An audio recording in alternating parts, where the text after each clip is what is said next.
Had to delay the show a little bit so you get him out of the way. But appreciate it tuning in. We got a good amount to talk about, mainly NBA playoffs as the first round is over. Second round series have begun, except for T Wolves and Warriors, which we'll talk about here on the show. Got to talk about some NFL news that did happen between last week and this week, really quickly. But before we even get into all that, Brett, how are you doing tonight?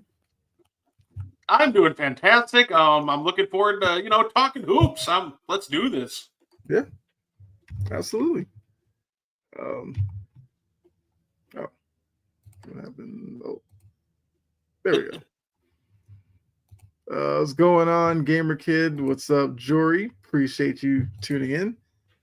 But yeah, like I said, it's mainly going to be NBA playoffs because a lot's been going on there. Hitting that like, appreciate that, Gamer Kid. Let's start the NFL. Couple of stories that did happen that I feel like we do need to talk about for a little bit before moving on. First off, the Baltimore Raven era with Justin Tucker has come to an end. Tucker was released, as the Ravens said, football decision. No camp going on, no preseason, nothing, but it's a football decision that they released him. I mean, how surprised were you by this? And was it really a football decision? Like, come on, we're not crazy here. We're like, yeah, how surprised were you that they released him? I thought the writing was on the wall as soon as they drafted Tyler Loop. Mm-hmm. In the sixth round. Like, I thought the writing was on the wall then. Yeah. But if you really believe that this was a football decision, come talk to me. I got some oceanfront property in the desert to sell you. It's had nothing to do with the football decision.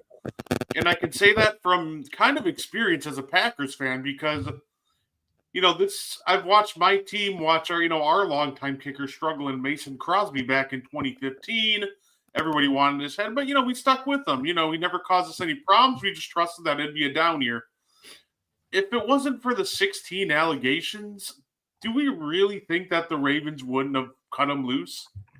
Come on now. This had nothing to do with a football decision. Mm-hmm. This is really simple. This is all off the field. This is all. There's 16, like I said, 16 allegations against him that are very serious. And the Ravens know it too. Yeah. And they're going to catch a lot of flack. And honestly, rightfully so. They should. They were so quick to talk about when these same allegations hit Deshaun Watson. They're so quick to talk about their zero tolerance policy, and they're acting a little slow when it happened to their own guy. So, at the end of the day, it's not a football decision. This is we need to separate ourselves from this problem as quickly as possible decision. Yep, absolutely. And the team is obviously trying to make it seem like it's a football decision because if they just came out and said, "Oh, the allegations are why we're letting him go," then they open themselves up to questions as to why did they wait this long, what did they find out, and all that. By saying it's a football decision, to selection of the fan base, they'll take that and go, "Okay, he sucked last year. They drafted a kicker. 1-1, make 2. Tucker's no longer here." But yeah, obviously the allegations played into it. They came out a couple of weeks ago, or a few weeks ago, and were saying like they're monitoring the NFL investigation. I think the NFL's been feeding the Ravens what they've been finding. So clearly it looks like the Ravens heard enough to not want to take on the headache of Justin Tucker anymore. And if they want to call that a football decision, cool, fine by me.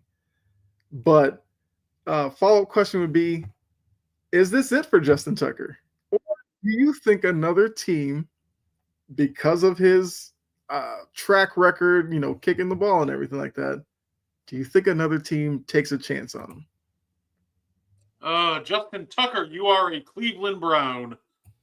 The unfortunate answer to that is, regardless of if he's, proven innocent, guilty, if you have talent, teams are willing to overlook a lot of that. Yeah. Right? Like, if you can contribute to winning football games, I don't care about any of that. They've shown that multiple times. So, yes, if he is going to contribute winning football games, some team's going to take a chance on him. Some team's going to go, this guy could bounce back. So at the end of the day, yeah, I think somebody will take a chance on him. You on Spotify? Well, we are on Facebook, YouTube, Twitch. You can find it Twitter. Like, we're not on Spotify, I don't believe. So, unfortunately, not. But yeah, something tells you, a few weeks will kind of blow by. Maybe like during the preseason, we'll see some news about Tucker signing somewhere, especially if I mean, I don't know if there's a really a good way for these allegations to go away, but if what comes out from it is less than what teams maybe think outside of Baltimore, maybe I'm kind of on the side where I think this is probably it for him, and I wouldn't be surprised if he maybe retires in like a month or so. Because I mean, he's what, 35, 36, I believe. He is coming off of a down year. And with the allegations, if you then bring him into another building, now you're exposing him to another fan base that may not be happy seeing him on the team. And I don't know if any of these teams necessarily want that at this point in Tucker's career. So I think he's probably done. Although I have seen a lot of people online talking about watch the Browns sign him, which, hey, if they do, they do. But yeah, I think this might be it for Tucker. But also making news, NFL wise. I know this is a guy that I was like, I didn't want to talk about him anymore. But Shedeur Sanders is in the news once again. World Class Organization. Because he decided, he fell in the draft, and now we have a fan who's going by John Doe suing the league for like $100 million for emotional distress and basically saying like the league forced Shedeur to drop. I don't understand the basis behind this, but what were your thoughts on that? Like, do you think this is something maybe some random fan trying to get some attention? Do you think that this is something that should be legit? Because look, if we're going to start filing grievances against our teams, then yeah, I can file grievances against the Red Sox if they miss the playoffs because it'd be like 162 games I wasted watching you. You didn't make it. Like, what do you make of this? Is it something to worry about if you're the league, or like you just brush this aside and be like, okay, we have better things to do with our time?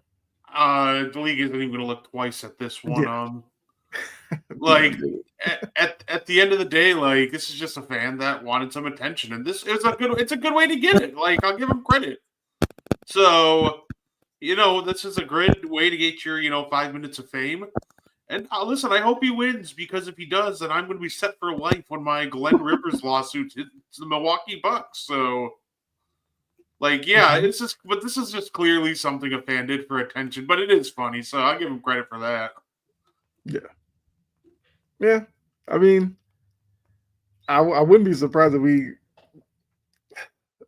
I kind of want to know the John Doe in this case. Like, I want somebody to find him, interview him. Like, I want to know what makes this fan tick and why they're really emotionally distressed over Shedeur dropping. But yeah, so I think it's something the league's just going to be like, here we go. Like, throw it in the junk pile. Like, we don't care about this. Telling you now.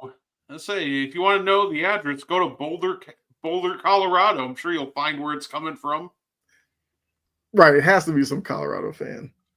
I mean, look, Colorado was a pop culture phenomenon with the celebrities, and they were the cool college program to follow. So it was probably one of those fans who jumped on the bandwagon and really thought Shador was going to be higher pick. But look, that's it on Shador until he starts making news on the field. Just want to get that out of the way. But yeah, let's get into what we mainly we're going to talk about on here, the NBA. So looking at these playoff series, let's start with the series that hasn't started yet in the second round. Wolves and the Warriors. The Wolves are coming off of the 5-game series win over the Lakers. The Warriors are coming in off of their 7-game series win over the Rockets. Even though they had the 3-1 lead in that series, it was forced to the 7th game, and they were able to win it game 7 to move on. All that's well and good. When you look at these two teams paired up, we have a 6 seed going against a 7 seed in the second round. What do you think is the biggest X factor in this series that will determine who wins it? If you're the Minnesota Timberwolves, the X factor, it really feels like it's just Julius Randle, right? Like that felt like the difference between winning and losing in the last game or last series. When he starts shooting 50% from 3, that's just almost impossible to stop. But on the flip side, if you're the Warriors, I think it's literally just who's stepping up outside of, Dre, Jimmy, and Steph. Like, game 7, you got Buddy. Like, you're just going to need, people to contribute outside of Dre, Steph, and Jimmy. And I think that'll be interesting to see. Yeah. Okay. What's going on here? What do you guys think about the European player? I mean, this is not I'm assuming that's a soccer player. Wrong show, but appreciate you dropping the comment. Yeah, so I think you kind of hit the nail on the head. Like, when you look at Minnesota and Golden State, Ant, Curry, obviously your best players. Which supporting cast can outperform the other one will obviously help in this. Can McDaniels kind of keep up his maybe surprising shooting that he had against the Lakers? Can Randall continue with his aggressiveness that we kind of hadn't seen since his contract year? Can Rudy Gobert continue to be a presence on the inside? Now, obviously, in Game 5, Lakers had issues with their big, so it made it easier on him. But the Warriors aren't necessarily a big team either. So he's going to kind of have to have the same mentality going up against Golden State. And people keep talking about playoff Jimmy. Well, you're going to need playoff Jimmy even more in this series as they keep getting deeper into the playoffs. So, yeah, I definitely agree with both of those on both fronts. But now, as you put the X factors out there, who do you have winning it? How many games?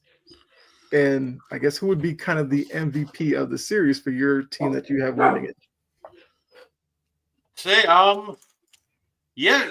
Give me Wolves in 7. Okay.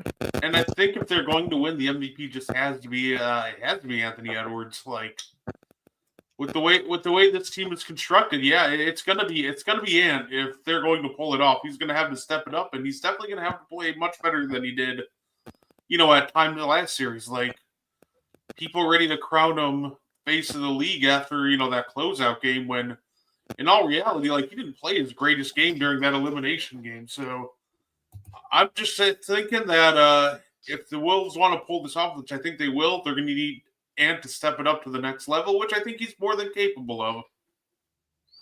Okay. I think going into the playoffs, I did like one of those NBA brackets where you pick the team and games. I think at this point I had Warriors in 7. So I'm going to stick to that. And obviously if they win in 7, I think Curry would be the obvious answer. But I wouldn't be surprised if Minnesota kind of does what Houston did, because Houston put so much attention on the Curry, that allowed other guys to kind of step up later on. So let's say Minnesota does that, kind of neutralizes Curry a little bit. I almost think you got to kind of look at Draymond Green. because Green's gonna have to be a guy who's gonna have to keep his emotions in check.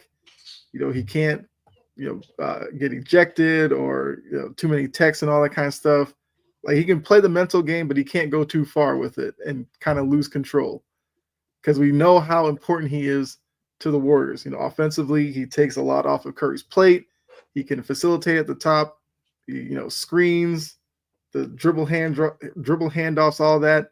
He's very important. And then defensively, obviously, along with Butler, versatility. So Draymond Green has to keep his emotions in check. Hey, what's going on, Trage? Is everyone on the radio show now here? There we go. I appreciate you tuning in. What's up, so yeah, I've got Warriors in 7, and yeah, I guess we'll see which one of us is right.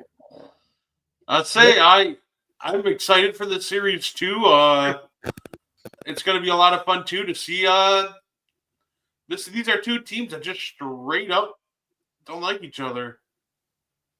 Like when we're talking the Timberwolves, obviously Jimmy had a falling out with the Timberwolves. And then of course there's the Dre and Rudy, saga. Like there's a lot of fireworks that could very well be explosive. I would not be shocked if we had at least three techs. Yeah. He can't help himself a lot of the times with some of the stuff that he does. I mean, the Van Vliet play was kind of crazy. And, he's going up, flailing around, like throat chopped him. It was crazy. But, yeah, I don't know. It's Draymond is just going to be Draymond. It's just how far. It's like, where do the refs place the line with him and whether or not he just oversteps it recklessly. But yeah, I think it's going to be an interesting series. I'm excited to see what happens with that one in game 1 tonight. But now, get into the series that have started. They're underway. We'll stay out west. The Thunder and the Nuggets played last night. Aaron Gordon hit the big three, 2.8 seconds left to give the Nuggets the game 1 steal over the Thunder. So when you look at the game last night, what is sustainable for the Nuggets with them getting game 1 that they can carry into the rest of the series if they do want to upset the Thunder in this round? I say that's so tough when it comes to this, right? I think they just gotta, keep being physical, making sure that they're being aggressive, and just at the end of the day, just continue to create high quality looks. It's going to be a tough series. It's going to be a tough 7-game series, but at the end of the day, they just got to stay physical and stay aggressive. Aaron Gordon's have to be the definite number 2. Yeah. I mean, he's definitely having a really good, really good playoff run, and him hitting that shot, and after the game he's talking about he knew it was going in and everything like that. Yeah, if he's going to be the number 2 guy, you feel really good about that. That means Murray is your 3, MPJ is 4. Like, okay, like the Nuggets look a little bit better in that case. Doc's even fired up. There you go. Yeah, go ahead. I will say that if the Nuggets do want to actually pull off this upset, they're going to need a more consistent performance from MPJ. They're going to need him to give him something, because even though they won, I promise you, it was not because of PJ. He was just not good for them yesterday. Yeah, and that's been kind of a consistent thing with him. Just frustrating to watch him. Because when he takes his jumper, it's such a smooth jumper that you figure he would be consistent with it, but sometimes his shot selection that works against him, and he just kind of just disappears a lot of the time. So, yeah, don't trust MPJ. Yeah, don't blame you. Like it's hard to trust him, even with the skills that he does have. Okay, so he's either making shots or gives you nothing. Absolutely, that's the frustrating part with him so much. And offensively, Jamal Murray just can't disappear for long stretches. Yes. Like he started off the game with a really hot, 12 points in the first quarter, but then once again, just for long stretches, I almost forgot that he was on the team. I'll give him credit. He was, working his tail off defensively. Mm-hmm. But this is going to be a series where if they really, truly do want to pull this off, they're going to need his offense. Yeah. Absolutely. Okay. Level of panic for the Thunder after game one. I wouldn't be panicking all that much. Like, I think a lot of that just, came down to because a lot of the times I didn't think the Thunder defense was even like that bad per se. I thought they played really good defense at times. Mm-hmm. Like, this is going to sound really weird to say, right? Like, I thought Chet did great on Jokic for a lot of that game. I think that was just a situation where big time players make big time shots. Just a lot of great defense, but better offense. So if I'm the Thunder, I'm obviously getting ready to make adjustments, but I'm also just not too worried. Like, how sustainable is Jokic going for 40-20 every game? So, like, I would definitely make adjustments, but I'm not hitting the panic button yet. Okay. Yeah. I look, I said that across the board. Game one, never overreact to, obviously, because you got to lose 3 more times before you're eliminated. And if you are as good as the Thunder think they are, they'll make adjustments in game two, and they should be much better off for it. I'd say, well, unless you're unless you're the Celtics, in which you're done for, you're screwed. That's all I'm seeing all over. So sorry, Kyle. Didn't you know it was a 1-game series? I already knew. So it's all good on that front. We'll talk about them here in a little bit. But I think I got the name. So Peanut Butter Posse. I respect the name. Jokic needs to have the ball in his hands. He's going to need to get in his bag and shoot long distance. Well, the ball in his hands, that's nothing that's too hard to come by because he does a lot for them offensively. So what do you feel about, I guess, the shooting from long distance? Do they need that from Jokic to pull the upset? I don't even think they really like. Obviously, that helps because then you can pull the rim protection out of the paint. I think that's a part of it, but I don't even think that's really more on Jokic just per se that they need it more consistently from the other guys. Like, Jokic is going to be such a threat that whether his shot is falling or not, that rim protector is coming with him. Mm-hmm. But the question is, can they take advantage of what's created? Because we know the Thunder are just going to overplay the passing lanes. They're not going to give up easy layups. So I'm not so worried about Jokic hitting a 3. It's when you give it to MPJ, can he hit? Can Jamal Murray hit? Is Christian Braun going to be hitting? Is Aaron Gordon hitting?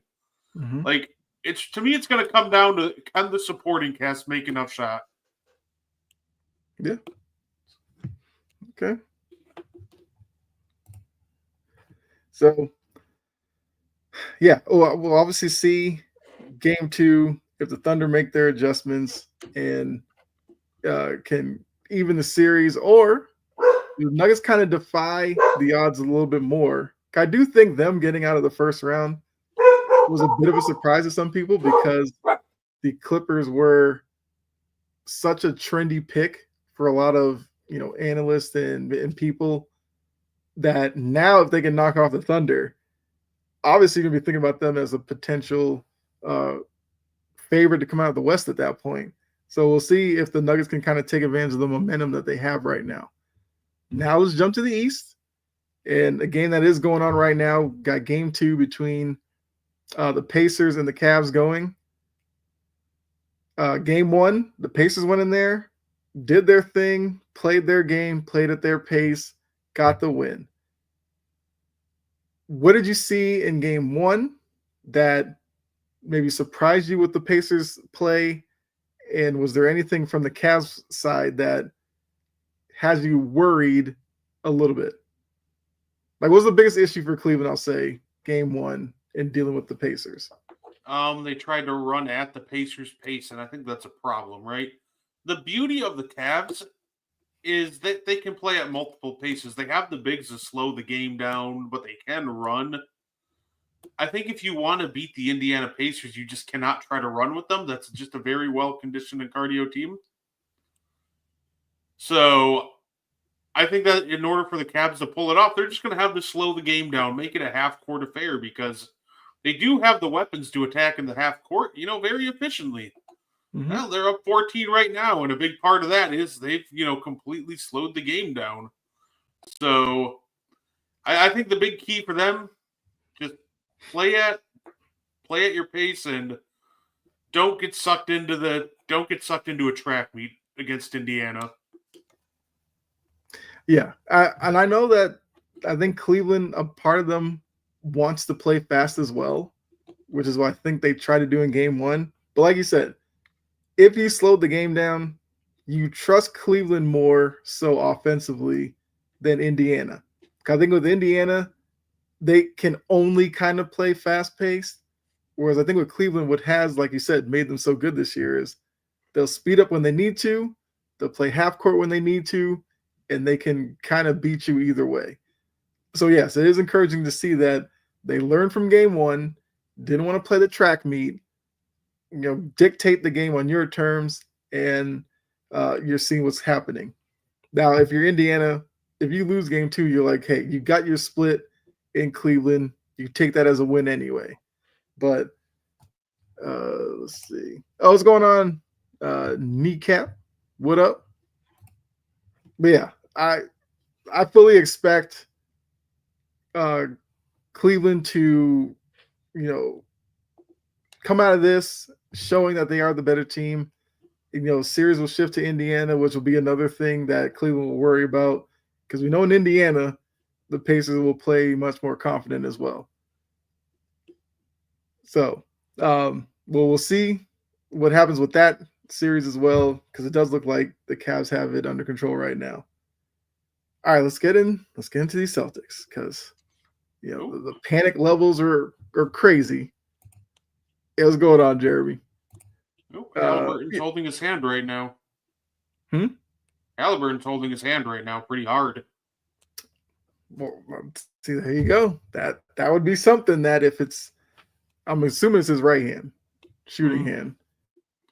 But yeah, that's what goes on with these series, which is why you can't go crazy after game one, because obviously you don't want to root for injury or anything like that. But Halliburton and his importance to the Pacers, if it's something that bothers him, that can have an effect on them going on down the line in the series. But yeah, so hopefully he's okay. Obviously, you probably update whenever they find out what's wrong with him. But yeah, the Knicks Celtics last night. Celtics were up 20. Knicks walked them down. Brunson missed the layup over Al Horford in regulation, went to overtime, and probably the one moment that Bridges had all game when Bridges hit that three in the corner late in overtime.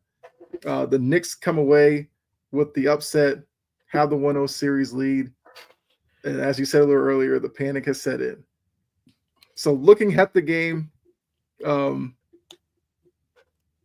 what would be encouraging for Knicks fans out of game one? They won. Well, I mean, yes. I mean, I know. I just had to be a little bit of I know. I guess, but no. So here's the thing about like the Knicks win. I think it's encouraging, like the aggressiveness of OG, Jalen Brunson looked good. I think the biggest challenge when it comes to that is just stay aggressive. Continue to just try to keep the Celtics on the perimeter. They did a good job of that. Mm-hmm. So going forward, just keep being aggressive, physical, and just keep, hyping up OG and Brunson. Hey, yeah, we need this. We need this. You got to keep it up. Mm-hmm. So overall, I do like, the work that those two did last night. Yeah. No, I agree with that. I mean, going into the series, I did do a video on my channel, and one of the bigger keys for the Knicks would be Anunoby and Bridges being productive on both ends of the floor. Last night, Anunoby was. Bridges still struggling offensively, but like I said, he hit the big three late. So if you're a Knicks fan, you don't necessarily care that he struggled all night. He showed up when you needed him. So, yeah, they got that. I thought Josh Hart, with his action on the offensive boards late, especially, helped them out as well. But yeah, good win for the Knicks. They got their win in Boston, and we'll see what they do tomorrow night. It's funny. A lot of people, when it comes to Boston, want to talk about all the missed threes. Mm-hmm. And the funny part is, I think there's a point to it. I do get that criticism, but I think the bigger problem is really just really the clutch time threes are what bothered me. Because I thought a lot of threes they missed in the second half were quality looks. They were getting some really good looks that just weren't falling. And this is where I'm going to have a little criticism for Tatum here. Yeah. I don't want to see him with a sidestep three over Jalen Brunson. I think he has to do a better job at attacking mismatches because I think that kind of killed them late in the game, especially right before Brunson missed that floater. Tatum gets a mismatch on Brunson, and what's his call? Sidestep three. I want to see Tatum, who's been one of the better slashers in the NBA, attack the basket, get downhill. If they're going to switch on you, make them pay. I don't need you to shoot 17 threes. So I actually thought the quality of the threes that the Celtics were getting last night were actually really good. That's just an off night. However, I just want to see, in clutch time, I go, okay, guys, these aren't falling. We just got to get downhill some more. So if I'm the Celtics, there's adjustments. I don't think it's necessarily on the threes, though. I think there was some more defensive miscommunications than anything that they're going to be looking at. But yeah, I would definitely just love to see them, punish some of these switches more next game. Right, and that's basically what they did during the season series where they swept the Knicks. Was they hunted Brunson and Cat on defense, which they did a little bit of that with Cat because he was in foul trouble early on. And as Reggie Miller told us, Cat led the league in fouls, which it's hard. It's not hard to see why, because on the perimeter, he kind of gets flat-footed and he reaches a lot. But obviously, if you're a Knicks fan, you want to see him that over the course of this series. But yeah, I agree with you. A lot of people obviously jumped on the three-pointers right off the bat. And yes, they shot 15 of 60. But a lot of those were threes that they normally make. I mean, Al Horford missed a few in the corner when he was wide open. Those are threes he normally knocks down. Derek White missed some. Jaylen Brown went 1 for 10 from three. He's not the greatest three-point shooter, but he doesn't shoot that bad. So with all that, they did lose by 3 in overtime. So as bad as they shot from the field, they still hung there with the Knicks team, and they did find themselves up 20, even shooting as bad as they did. So I think Mazzulla, who we all know is a bit of a nut job, is looking at the tape. He's probably going to tell him similar things to what you said, in that, late in the game, you got Cat on you. He's got 4 or 5 fouls. Go at the rim on him and force him to make a decision. He'll either go up and try to get a block, potentially open himself to another foul, or he'll just let you go. So I think we'll see a much better version of Tatum, especially, even though Tatum did still have 16 rebounds to go to his 23 points. So if you just looked at his line without looking at the percentages shooting wise, he was very productive. It's just that late in the game, when they had the opportunities to reclaim the win after getting up the big lead, didn't necessarily go his way. But once again, game 1, I'm not going to freak out. I leave that to Stephen A, because I saw a little clip. Stephen A was loving on his Knicks, which he's been real Jekyll and Hyde with them, because when they got Cat and all of them, he thought they were the greatest team in the East. Season played out, they weren't that good. He was doom and gloom with them, and now he's like all Knicks. But that's Stephen A for you. It is what it is. All right, so looking at the top seeds, because right now, so far, the underdogs have kind of been doing their thing. Thunder, Celtics, Cavs. Who's in the most trouble of the three? Most trouble, I think it's the Cavs. Okay. Just because, and it's not really because of anything they can control on the court, but it's just the simple fact that obviously Garland, Hunter, and Mobley are all out today. Mm-hmm. They're still winning, but if I had to pick, I think with all the injuries, it's just hard not to put the Cavs at one. Okay, that's fair. Hold on, Anthony didn't say what's going on, Anthony.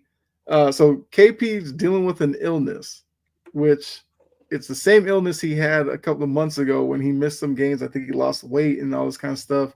So it's been like a lingering issue with him. That's what happened in game one. He played the first half, didn't come out for the second half. The illness has popped up again. Don't know what the illness is. It's some crazy thing that he's dealing with. Anthony also said Jared Allen needs to step up. I mean, I think in the grand scheme of things, all Jared Allen needs to do is be a rim presence and get your rebounds. You don't necessarily need him to score, although he will score a little bit around the bucket. But that's all you need Jared Allen to do. And as Anthony says, needs to step up. This is going to be probably not necessarily a tough series for him because he is athletic enough to, stay with Turner and guys like that. But when you're dealing with Indiana and the bigs that they have, there's the same thing I said about your Bucks when they went up against Indiana.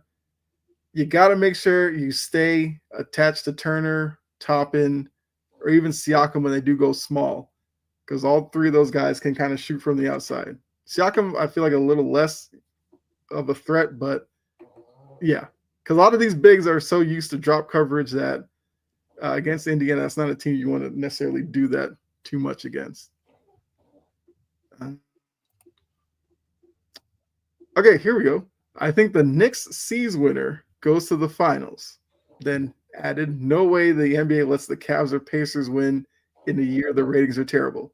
So we'll take the second part out of it, but do you think the Knicks C's winner makes it to the NBA finals?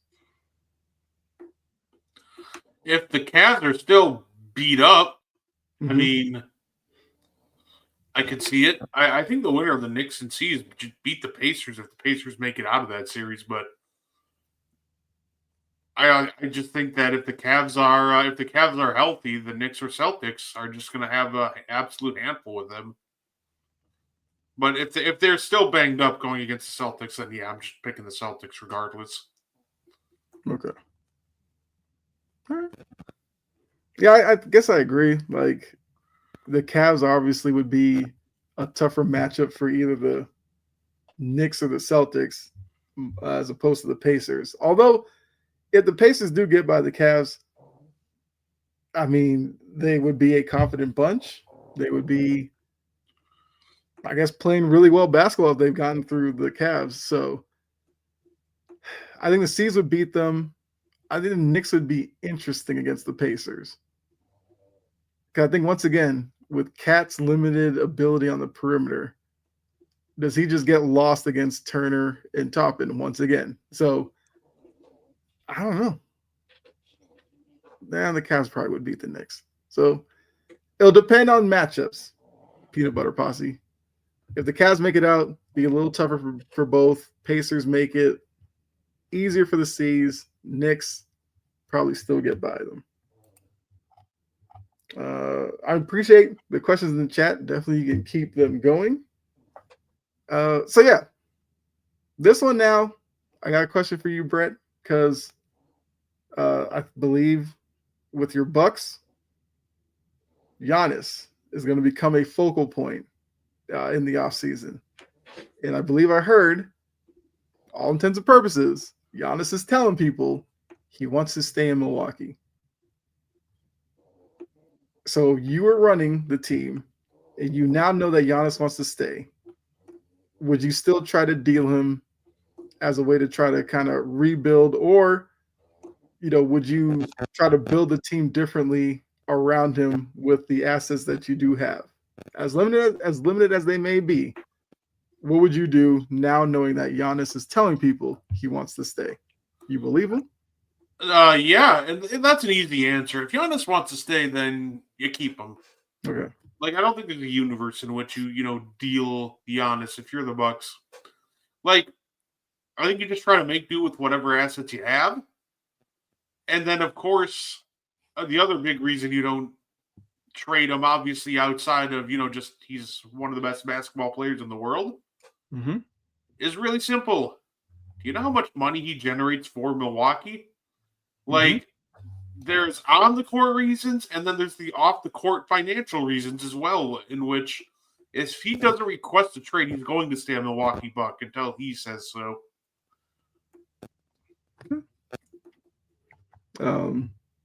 Anthony said put him on the Spurs. That'd be scary for the league, but I see.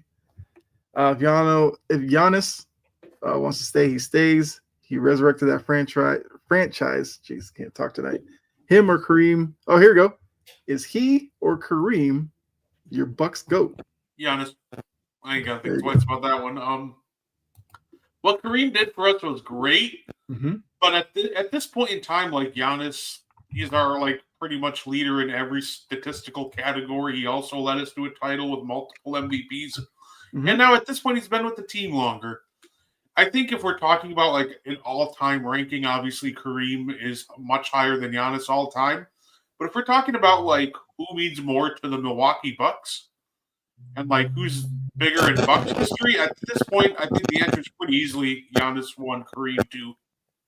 Mm-hmm. He's staying because nobody's going to sign his brother. I guess the second part of that, because once again, since Giannis kind of made some news with he wants to stay, do a little quick exercise with you. Let him go or re-sign in terms of the Bucks free agents. I kind of want to see what your thoughts are, especially with the current team, and who has done enough to stay for this next wave of the Bucks franchise. Okay. So let's start with Brook Lopez is a free agent. Would you try to sign him back? See, I would depends on the price point, right? Because I just don't think we can afford him again at $24 million a year, like what he was making last year. But if the price is right, I would absolutely look into it. At the end of the day, he's a situational player. He can only play against certain teams in certain matchups, but he still does really well against those certain teams in certain matchups. So I think that if he's willing to stay and he's willing to do it at the right price point, then yeah, I would bring Brook back. Okay. Bobby Portis has a player option. Would you be okay with Bobby Portis picking up the player option? And it's $13.5 million.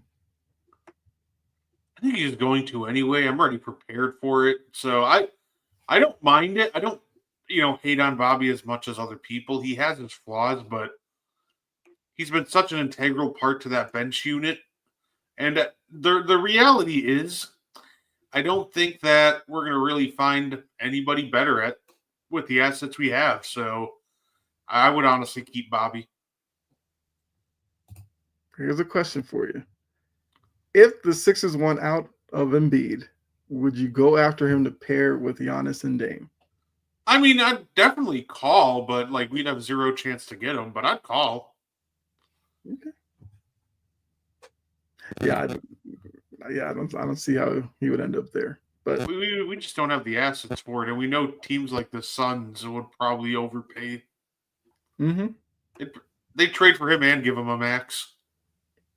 Yeah, that'd be the order of business out in Phoenix. Say James Jones got his promotion, so he's got even more power now. That is wild to me.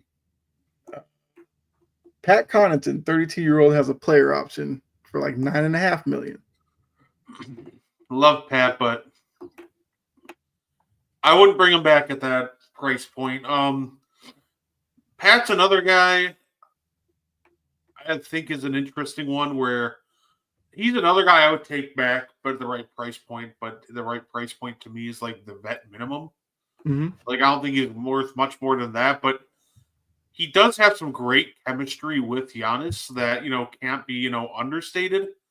So I do think Pat is worth looking at if he's willing to take like a vet minimum, but anything more than that, let him walk. Okay. Okay, here's the interesting one. Kevin Porter Jr., 25. He has a player option as well, 2.5 million.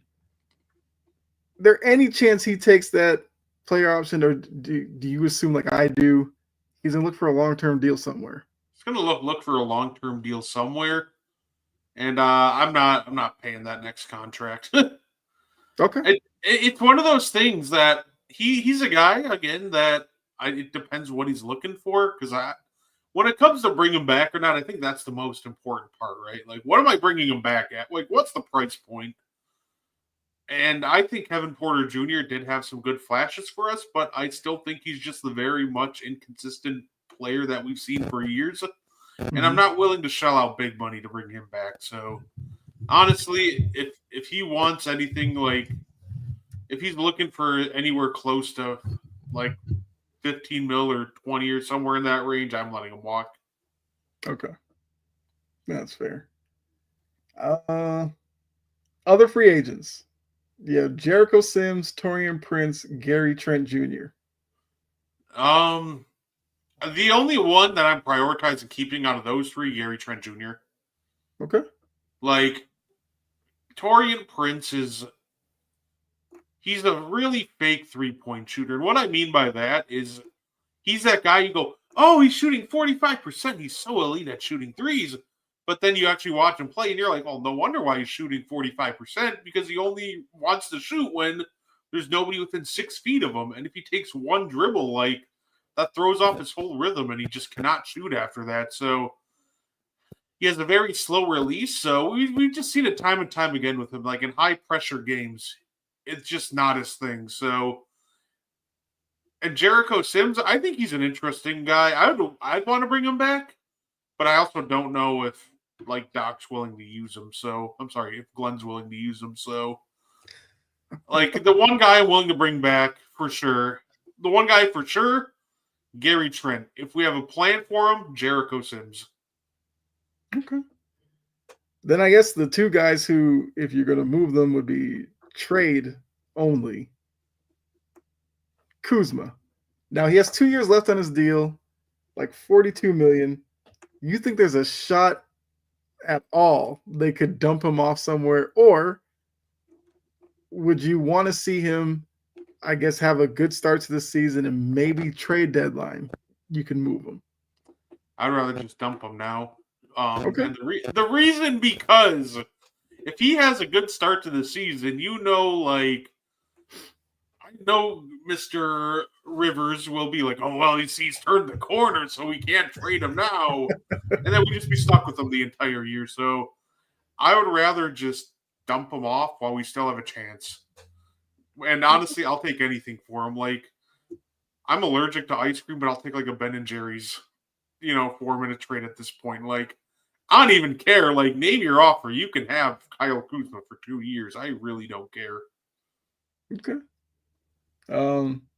Now Dame is an interesting one because obviously Dame has next year guaranteed, and then he has a player option the following year, and he's obviously going to be coming back from the injury, which I don't know what the timetable is on that with him. But at this point, what's the best case scenario for the Bucks in terms of Dame Lillard right now? He comes back and he's like 80% the player he once was. Like, I can't expect him to come back and be like Dame Lillard of old. But if he can come back and be like even 80% of what we got in Milwaukee, like that's probably the best case scenario. Like we're talking about a 35-year-old coming off an Achilles tear. Like I'm not expecting all that much from him.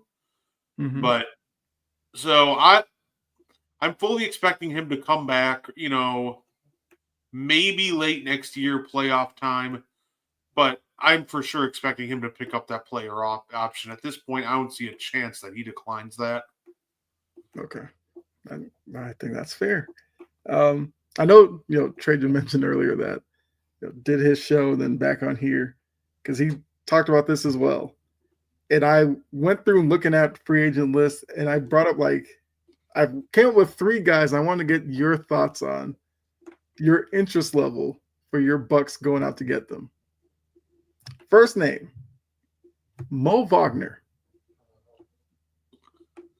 I'm a big fan of Mo Wagner. I think he brings a toughness and physicality. He's, aggressive at, chasing rebounds. And when you have guys like Brooke Lopez and Bobby Portis, who, Bobby's fine at grabbing rebounds, but Brooke's pretty terrible at it. So I would definitely enjoy some Mo Wagner. It'd be an interesting fit. Okay. And then I had 2 other names. I feel like it's probably going to be one or the other. And I was thinking of with Dame missing some time next year, I was looking at the backcourt. Nickeil Alexander-Walker, Josh Giddey. I mean, both of those guys would be.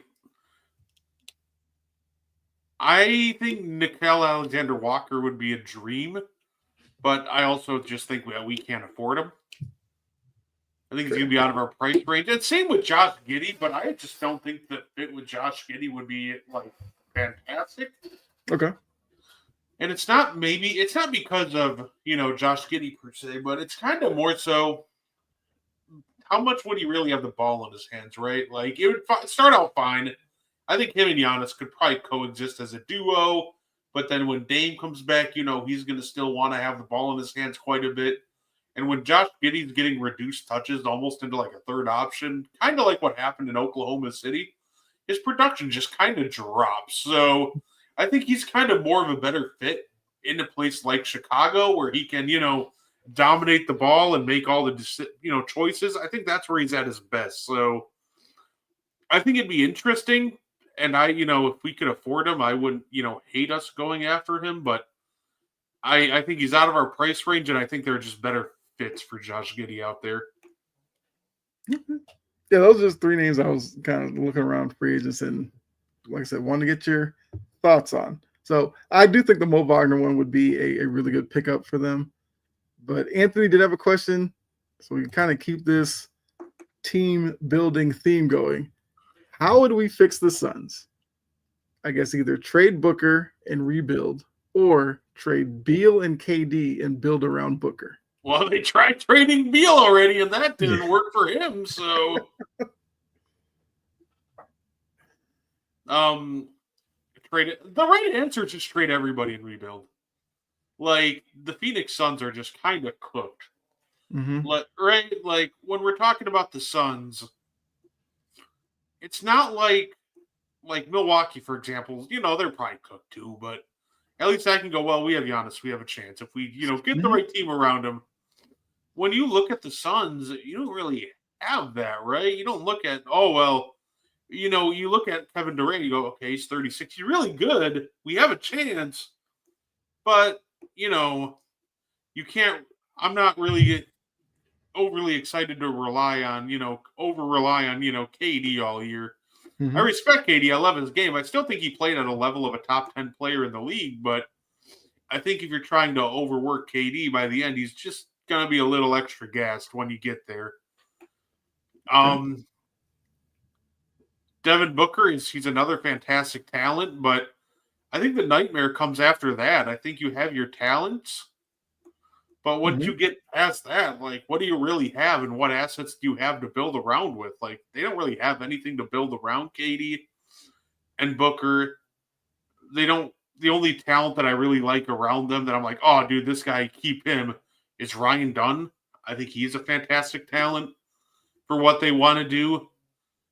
But at the end of the day, they're a team that they just don't have enough talent and they don't have enough assets to restock the talent around their 2 stars. And the problem we saw last year, I trying to allude to earlier, the way they're set up right now, you're just going to wear down KD and Booker as the season goes on. And at the end, they're just going to be so gassed that they don't even make the playoffs. So I think, in all reality, the right answer, like, it's just over. It's time to blow it up.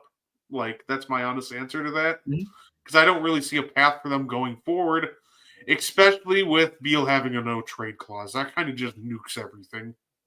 Yeah. Yeah, I think look, I think best case, the Suns would love to build around Booker, but like you said, the Beal no trade makes things tougher because there's a good chance that the Suns are just stuck with Beal, and KD and Booker are the two that get moved. Which I know for you, Booker to Houston is where you have kind of been talking about for a while. And who's the team I guess you would say for KD would make the most sense? Would I be cheating if I said Houston again? No, I mean, look, if Houston wanted to make some grand gesture, if they could get Booker and KD, I mean, why not? I don't know what the package would look like going back, but it'd obviously be pick centered because the Suns don't have any picks. If you're going to rebuild, picks are your greatest asset.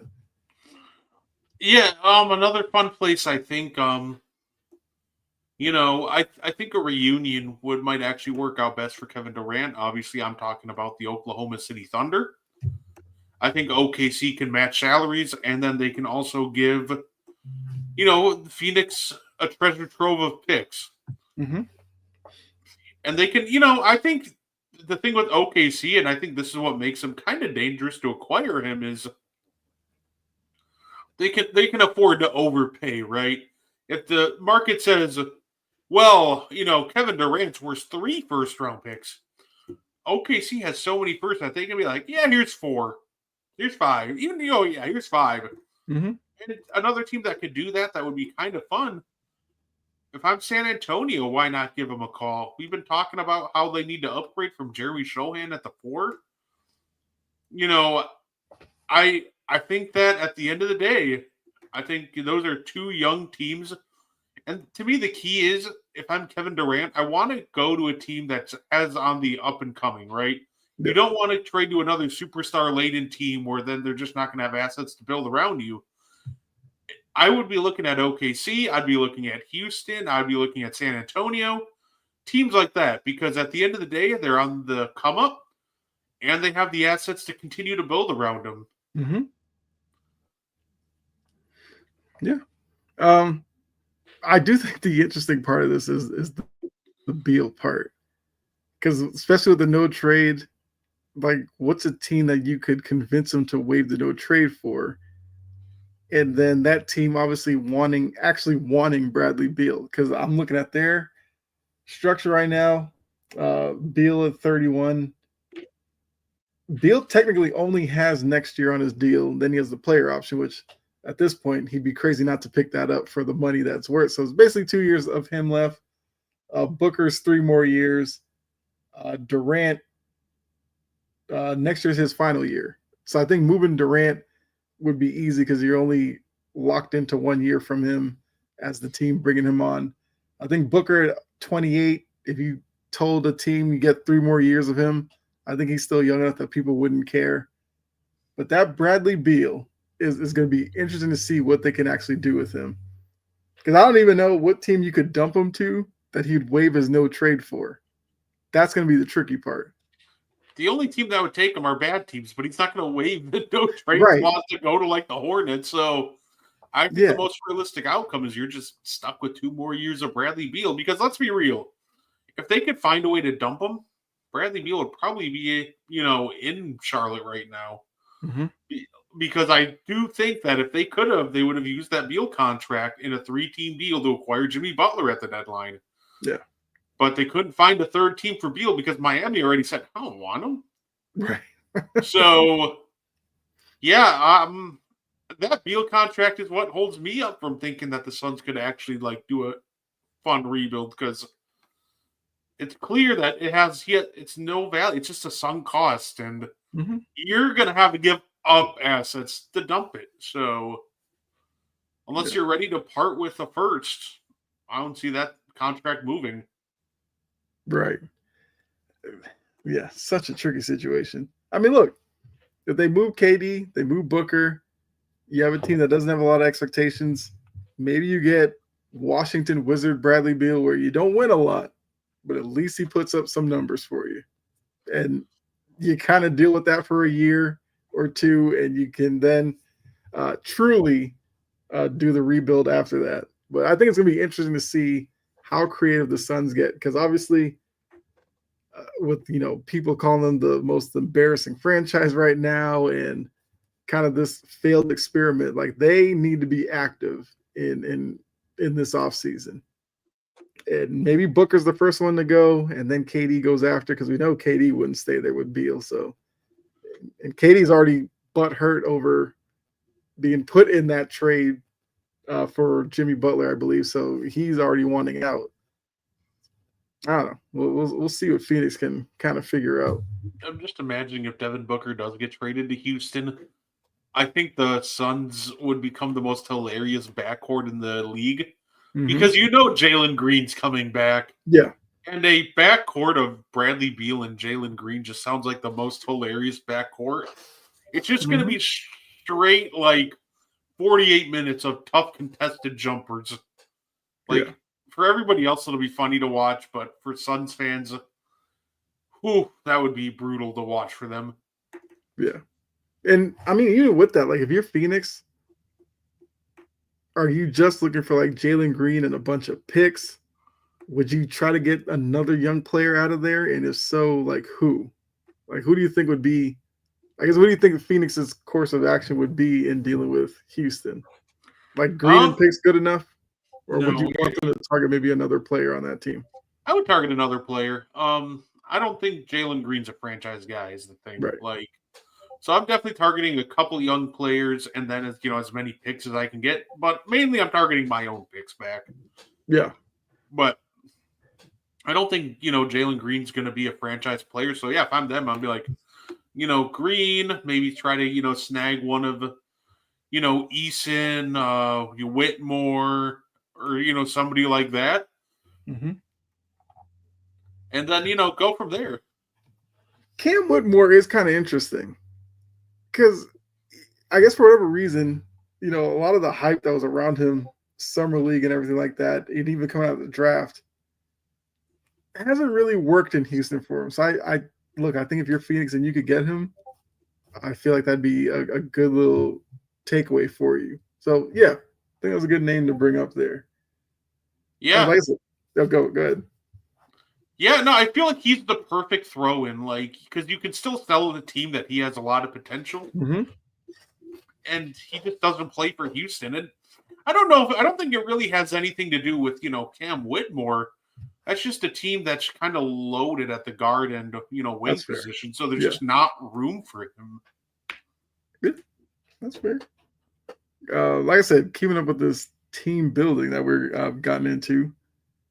I kind of want to go back to the Celtics, because I think I've seen First Take. I've seen a few other shows really talking about the Celtics going forward. Obviously, you can't continue to pay as much as they do because of second apron and all of that. Because I think some people are still holding out that the Tatum and Brown get split up. I think that's not going to happen. But when I look at the team makeup, I feel like if they're going to move on from anybody, Porzingis would make sense. Next year is the last year on his deal, so he'd be technically an expiring contract. I think that'd be easy to move somewhere. I think Holiday's a guy that they could move if they wanted to, because he'd have 2 more years and then a player option. He's 34, so 3 more years of him. He doesn't look like a guy who's going to age terribly in the NBA. And I think Holiday's the type of guy that, if the Celtics wanted to call like a Memphis or, one of these young teams that really needs a vet, I feel like Holiday would be a great option. I think the question is, if the Celtics really wanted to cut salary, is that not the most sensible way to do it and kind of stop with the whole Tatum Brown split up rumor? if you're expecting Tatum and Brown to get split up, you're going to be disappointed. It's not going to be them. Yeah.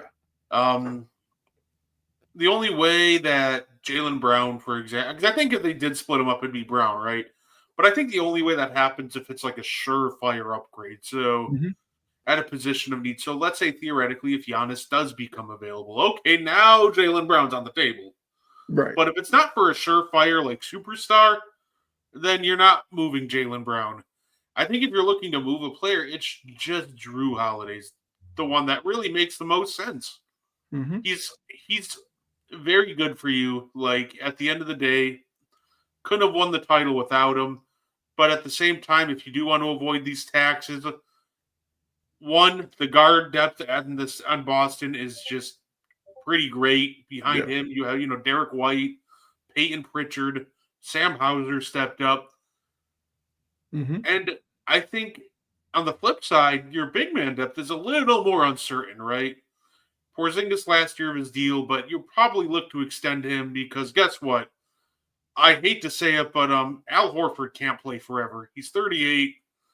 I'm sure he'll look to retire at some point within the next year or two. So, and once you get behind that, like I think that guys like Luke Cornett are like fine rotational bigs, but they're not somebody you want playing like heavy playoff minutes. So, I think that if you're looking for somebody to move, then yeah, the right answer is just Drew Holiday when we start looking at the team's depth and just build.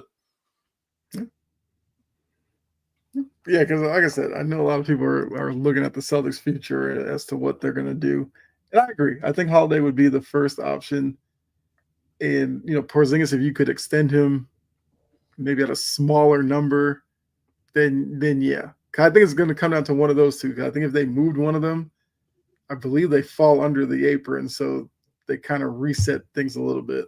If they move both, obviously you'd feel even better about your books. But yeah, I think one would go. And yeah, look, Al Horford has lasted a long time. And if you look at him, like he still moves his feet on defense. He can still shoot it. Like Al Horford's at the point where if he wants to come back next year, I don't think the Celtics are going to tell him no. Like he's just that locked in with the franchise and the fan base. Like the fan base loves him as well. He went so far from average Al to now he's just like just Al. He's just that guy. So he went from getting DMPs because he's old to becoming arguably he's got to be like arguably the most loved guy in Boston. Obviously outside of Tatum and Brown. Like once we get outside of those two, it's probably Big Al. And honestly, I'm not totally tuned in with the Celtics fan base, but at this point, they might just like Big Al more than those two. No, I mean, I think you're right. Like, obviously, Tatum and Brown, like obviously the biggest focal point, but from the other guys, it's like him, Pritchard's up there, Derek White. That's probably like the top three. And I do think Horford's probably at the front of that list. Like, there's nothing to hate about Al. And even the ones who might have been on the fence about him, it might have been that Bucks series when Giannis dunked on him, and then he came back and dunked on Giannis. That probably did it for the small portion that still wasn't all in on Al. But yeah, so appreciate kind of this part of the show with Anthony throwing out the Suns and everything. I guess there's another team you guys want to throw out there. We could definitely do that before we get out of here. I mean, Anthony did put this Embiid to the Pistons. Embiid, yeah. I mean, Jory's spot on with Al Horford assessment. Embiid to the Pistons would be his sister, yeah. Embiid to the Pistons would be terrible. Yeah, I don't see why the Pistons would want to do this. Obviously, Embiid, he's a talent, but I'm going to relate that to Kyle. You remember back in the day when the Phoenix Suns got Shaq? Yep. And they were this really fast-paced team, but getting Shaq just kind of screwed them over because they had to completely slow down their offense to accommodate him. This, to me, would feel like if the Pistons getting Embiid, this would be like, to me, looking at the headlines going, hey, look, the Suns got Shaq. Like, yeah. I just think there's so much of it, like a stylistic overlap that it just wouldn't work unless you want Embiid just being like this high volume 3-point shooter, which I don't think you want because that's Yeah. not his strength. But in order to play to his strength, you just have to slow the game down and play it in the half court, which isn't Mm-hmm. something that the Pistons really thrive at. So I like, and I hope Embiid comes back healthy. And if they look to trade him, I think there are plenty of teams that would take him. But I think the Pistons should, don't answer the phone on that one. Right. Yeah.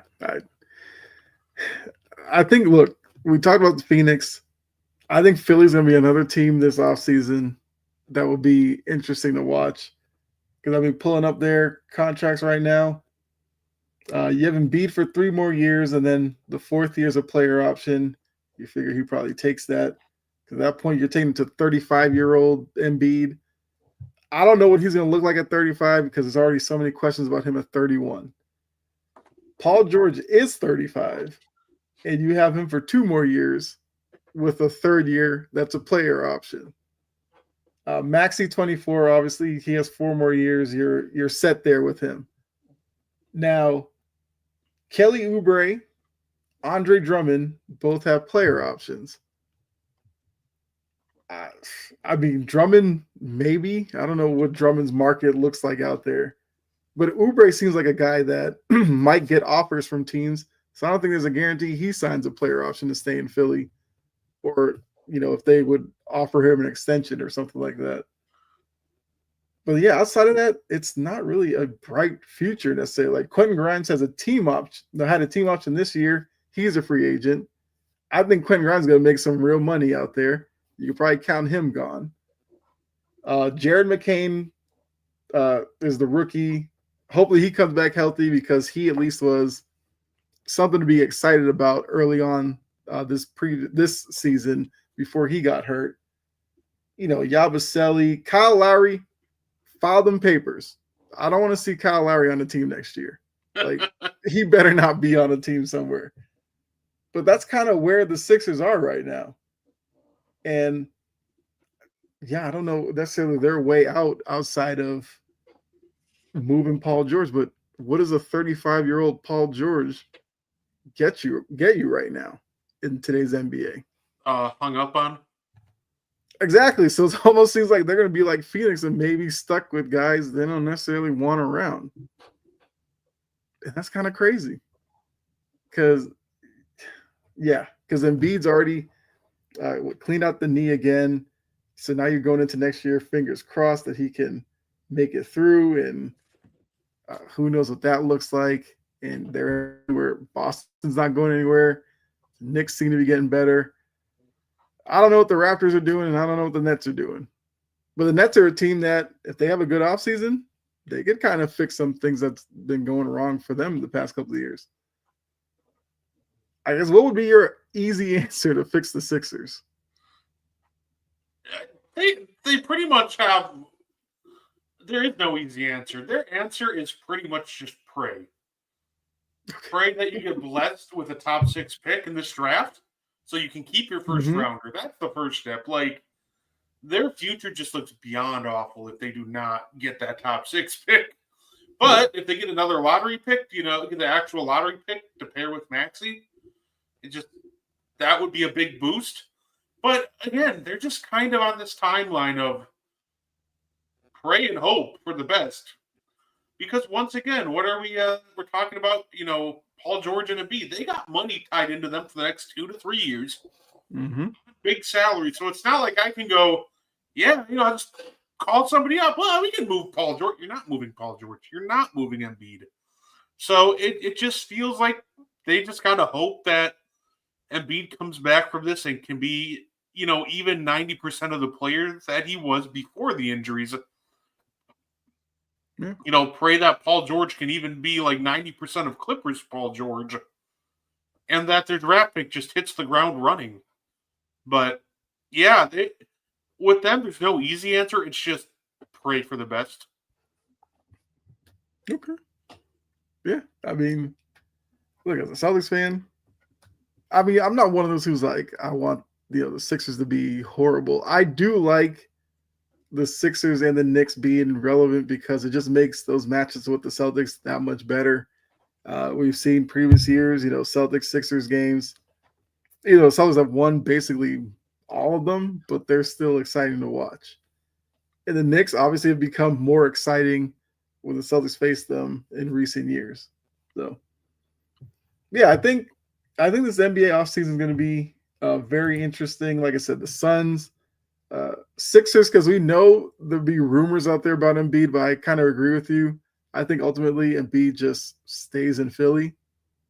Whether that's good to hear for Sixers fans or not, I don't know. But yeah, I mean, is there another team that I feel like could be interesting with this offseason in terms of movement and or a team that we should be watching out for as potential big time players in this offseason? I think at this point, like your interesting teams are just kind of the young ones already touched on, right? Mm-hmm. Like for example, like I think interesting is San Antonio Spurs. They're getting Yeah. Wemby back. They're gonna be getting Fox back. They have a new coach, but also not to mention not only that their lottery pick, they Mm-hmm. have the Atlanta Hawks lottery pick. The Houston Rockets have the Suns pick. The Thunder get that 76ers pick if it falls to 7 or lower. Mm-hmm. Like it feels like the teams that are interesting to me are the ones we kind of touched on, right? Because I feel like there's some teams with the right, lottery odds, especially if you're the if you're the Spurs and you get Mm-hmm. insanely lucky with like 2 high lottery picks, like this could be an off season where we kind of see the birth of like maybe a new dynasty in San Okay. Antonio. If you're Yeah. like if the Rockets are interesting just because of that. I think the Rockets are also just interesting because I think with the way they went out, like they know like their talent level right now just isn't good enough. So the key will be to find the right moves that improve the roster without overreacting. Like don't go overpaying for Kevin Durant for 1 year if he doesn't want to be there. Don't overpay. So I'll be looking forward to seeing how the Rockets retool. Okay. Yeah. And I mean, the draft lottery is the 12th. So we will actually know the draft lottery when we're back on next week. So Ooh. that would definitely be something to talk about for next week. And obviously, you all will have to tune in for that. I think we'll end on this. We saw Popovich retire from coaching. He's moving upstairs with the Spurs. I guess quickly, how would you, talk about Popovich as the coach, his tenure? Greatest of all time. Like, is there any other way to talk about Greg Popovich's tenure Yeah. as the head coach of the San Antonio Spurs? When we talk about the greatest coaches of all time, obviously we're talking there's Pop, Phil Jackson. Like, he's in a rarefied air where you can legitimately argue that this man we got to witness the greatest coaching career of all time. This is a guy who didn't have a losing season for like 20 years, and they had like a 22-year long playoff streak. Like Mm-hmm. the establish that level of success for that long of time is just it's unheard of. Everybody goes through lulls. Mm-hmm. At least you're supposed to. You're supposed to go maybe a couple of years missing the playoffs or have a couple down years. That just didn't happen with Pop. Like every year they seemingly in the playoffs. They were at least competing. Mm-hmm. And for the better part of his tenure, they were competing for titles. So Yeah. he led them to a sustained period of success that franchises dream of. So to me, when I think of Greg Popovich's tenure as the coach of the Spurs, all I think of it's gotta be a GOAT candidate. He's on the short list of greatest coaches of all time, and rightfully so. He had a hell of a career. Yeah. Yeah. I mean, just looking at the press conference, like we saw former players like Duncan and Ginobili there. DeJounte Murray was there.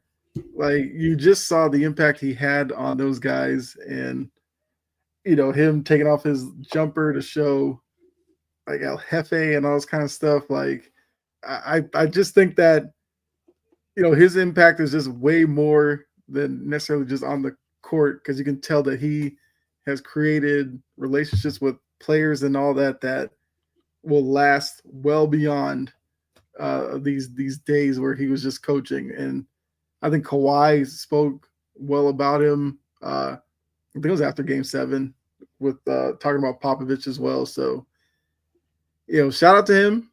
Great coach, and I'm sure he'll have just as much of an impact in their front office. And they did name Mitch Johnson as his successor. I mean, he obviously had some experience this season coaching, so I feel like they're probably in good hands, and Pop wouldn't leave them in bad hands anyway. So, yeah. And I will say this, because I know people are going to do this. Don't kind of screw over Mitch Johnson. And what I mean by that is, obviously, when you're replacing someone like Popovich, those are massive shoes to fill.